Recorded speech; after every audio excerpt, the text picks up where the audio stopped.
Hello everyone, আমি আজকে তোমাদের কাছে একটা এডুকেশনাল ভিডিও নিয়ে এসেছি, যেটা তোমাদের ঘরে এরকম যদি ছোট বাচ্চা থাকে তোমাদের জন্য একটু হলেও হেল্প হবে।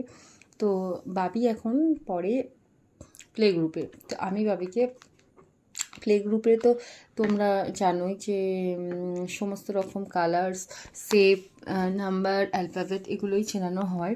এর পাশাপাশি কী ধরনের আমি ওয়ার্কশিট করাই বা বাড়িতে হোমওয়ার্ক করাই সেগুলোই আমি তোমাদের সাথে একটু শেয়ার করতে চলেছি।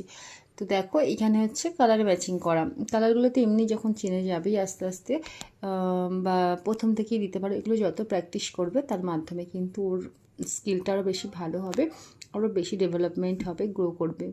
তো দেখো, ও কিন্তু সমস্ত কিছু করেছে। আমি এইভাবে ওকে করতে দিয়ে দিই। এই ম্যাচিংগুলো বেশ ভালোই করতে পারে।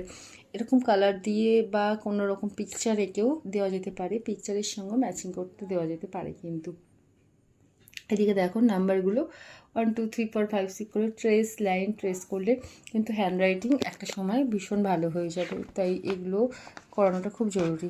পাশাপাশি দেখো, এখানে আমি ড্রয়িং করিয়েছি। বিভিন্ন রকমের ড্রয়িং কালার দিয়ে বিভিন্ন রকমের কালারের ওপর এই ড্রয়িংগুলো কিন্তু করা যায়। এই যে এই অ্যাপেল বা হার্ট যেটা দেখছো, এই কালারগুলো কিন্তু খুবই ইন্টারেস্টিং। বাচ্চারা কিন্তু এগুলো করতে খুব ইন্টারেস্ট পায়। আচ্ছা, এরপরে দেখো সেম লেটার আছে বা কোনটা বিগ কোনটা স্মল সেগুলোকে সার্কেল করতে বলা আছে। Same number, trace line. তো এই ধরনের ওয়ার্কশিট কিন্তু আমি ওকে বাড়িতে প্র্যাকটিস করাই। এখানে দেখো শেপগুলো দিয়ে এবিসিডি করে, এ ফর এতে অ্যাপেল, বি ফর বিতে বল। তো এই টাইপের কালার ম্যাচ হ্যান্ড এইরকম এক্সেট্রা।